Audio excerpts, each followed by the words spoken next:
रुकिए रुकिए, आज आपको सच्ची घटना पर होने वाली कहानी दिखाने जा रहा हूँ और मैं दावे के साथ कह सकता हूँ यह कहानी रियलिस्टिक में भी होती है। और आपके लिए मैं भगवान से दुआ मांगता हूँ कि आपका दिन शुभ हो और भगवान से आशीर्वाद लेने के लिए थोड़ा सा मेहनत करना पड़ता है। वीडियो को फुल देखना है। चलिए ज्यादा इंतजार करते कहानी को शुरू करते हैं। जानकी, मैं तुमसे कुछ कहना चाहता हूँ या यूँ समझ लो कि कुछ मांगना चाहता हूँ। हाँ बोलो ना, क्या बात है? कहा जानकी, मैं जानता हूँ तुम इतनी ज्यादा पढ़ी लिखी हो और आजकल हर लड़की अपने पैरों पर खुद खड़ी होना चाहती है। हो सकता है तुम भी यही चाहती हो। केश, तुम कहना क्या चाहते हो? मुझे खुलकर बताओ। जानकी, यदि हो सके तो तुम नौकरी मत करना। माँ का पूरा जीवन ही बीत गया सबके लिए करते हुए। मैं चाहता हूँ कि उन्हें भी अपनी बहू के आने के बाद थोड़ा आराम मिले। मैंने देखा है जानकी, पहले हमारा संयुक्त परिवार था। चाचा चाची, ताऊ ताई और सबके बच्चे साथ ही रहते थे। जब तक वे साथ रहते थे तब तक ताई और चाची हमेशा काम से जी चुराती थीं और पूरा काम माँ के ऊपर ही आ जाता था। काम वाली क्यों नहीं लगाई? काम वाली तो सिर्फ बर्तन और पोंछा करने के लिए ही थी ना जानकी, लेकिन घर में कितने काम होते हैं तुम तो जानती ही होगी। परिवार यदि संयुक्त है तब तो पूछो ही मत। माँ को हमेशा सबने बहुत ही हल्के में ले लिया था। सब उनसे अपना काम निकलवा लेते थे। माँ बेचारी कभी भी किसी को मना नहीं कर पाई। जानकी काम वाली तो हम और काम के लिए भी रख ही सकते हैं, लेकिन दिन भर यदि माँ को तुम्हारा साथ भी मिल जाएगा तो उन्हें भी अच्छा लगेगा। जानकी, ये कोई जबरदस्ती नहीं है, ये केवल मेरे मन की बात है जो मैं चाहता हूँ। मगर यदि तुम ऐसा नहीं करना चाहती तो कोई बात नहीं। माँ तो जब तक उनके हाथ पांव चलेंगे सब संभालती ही रहेंगी। यदि ऐसी बात है तो मैं नौकरी के बारे में कभी सोचूंगी भी नहीं। मैं उनका पूरा ख्याल रखूंगी। थैंक यू जानकी, लेकिन तुम घर से जो चाहो कर सकती हो, जिसमें तुम्हें रुचि हो। जानकी ने इसके बाद नौकरी के विषय में कभी सोचा ही नहीं। वह 11वीं तथा 12वीं के बच्चों की ट्यूशन लेने लगी। घर के कामकाज के बाद वह बच्चों को पढ़ाती थी और इसके अच्छे खासे पैसे भी मिल जाते थे।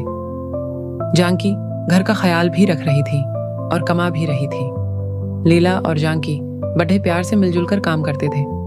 इसी बीच लीला जी के छोटे बेटे मोहन का विवाह तय हो गया।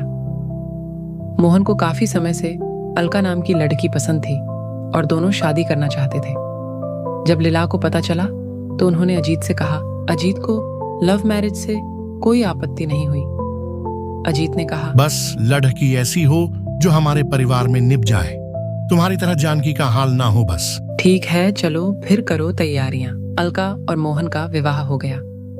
लैला केवल इतना चाहती थी कि जैसे जानकी परिवार में घुल गई है वैसे ही अलका भी घुल जाए, लेकिन वैसा नहीं हुआ। छोटी बहू अलका शिल्पा से एकदम अलग थी। अलका ने पहले दिन से ही अपना रंग दिखाना शुरू कर दिया।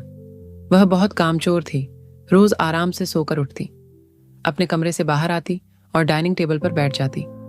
ऑफिस के लिए सोहन और मोहन के साथ अब अलका का भी टिफिन तैयार होने लगा। रात के भोजन के समय भी अलका मदद करने नहीं आती थी। अपने कमरे में जाकर आराम करने लगती। सभी यही सोचते कि अभी नई है, सब सीख जाएगी। ये सब देख लीला के अंदर ज्वाला जल रही थी। वह महसूस कर रही थी कि जानकी अकेली ही पिसती जा रही है।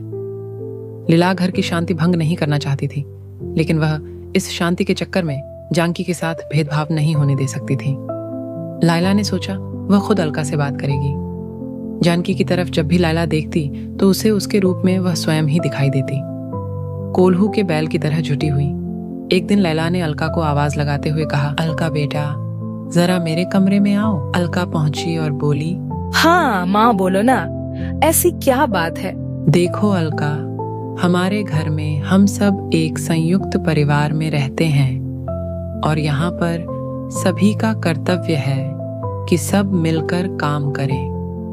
किसी एक पर काम का बोझ डाल देना सही नहीं है। तुम्हें भी हाथ बटाना चाहिए। माँ हाथ तो बटा रही हूँ।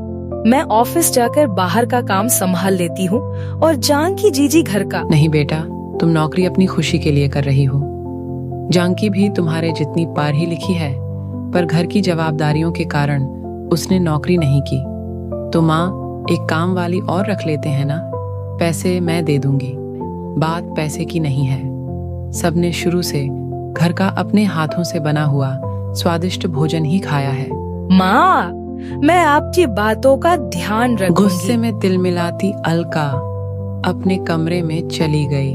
मोहन ने उससे कहा, क्या हुआ अलका, बड़े गुस्से में लग रही हो? अब तुम्हारे घर में मुझे ताने मिलने लगे हैं। मैं काम नहीं करती हूँ। अरे यार, काम वाली तो रख सकती हो। हाँ, मैंने भी कहा था, माँ ने इनकार कर दिया। ठीक है, माँ से मैं बात करूंगा। इसके बाद मोहन अपनी माँ से क्या बोलता है जानने के लिए पार्ट 2 जरूर देखें। कहानी तो अब शुरू होगी, इसमें ड्रामा और बहुत ही कुछ होने वाला है। मैंने बहुत कोशिश की एक ही पार्ट में बनाने की कहानी, इतना बड़ा है कि मुझे मजबूरन दूसरा पार्ट बनाना पड़ रहा है तो मैं चाहूंगा कि आप चैनल को सब्सक्राइब करके पार्ट 2 जरूर देखें ताकि वीडियो देखने में आपको परेशानी ना हो।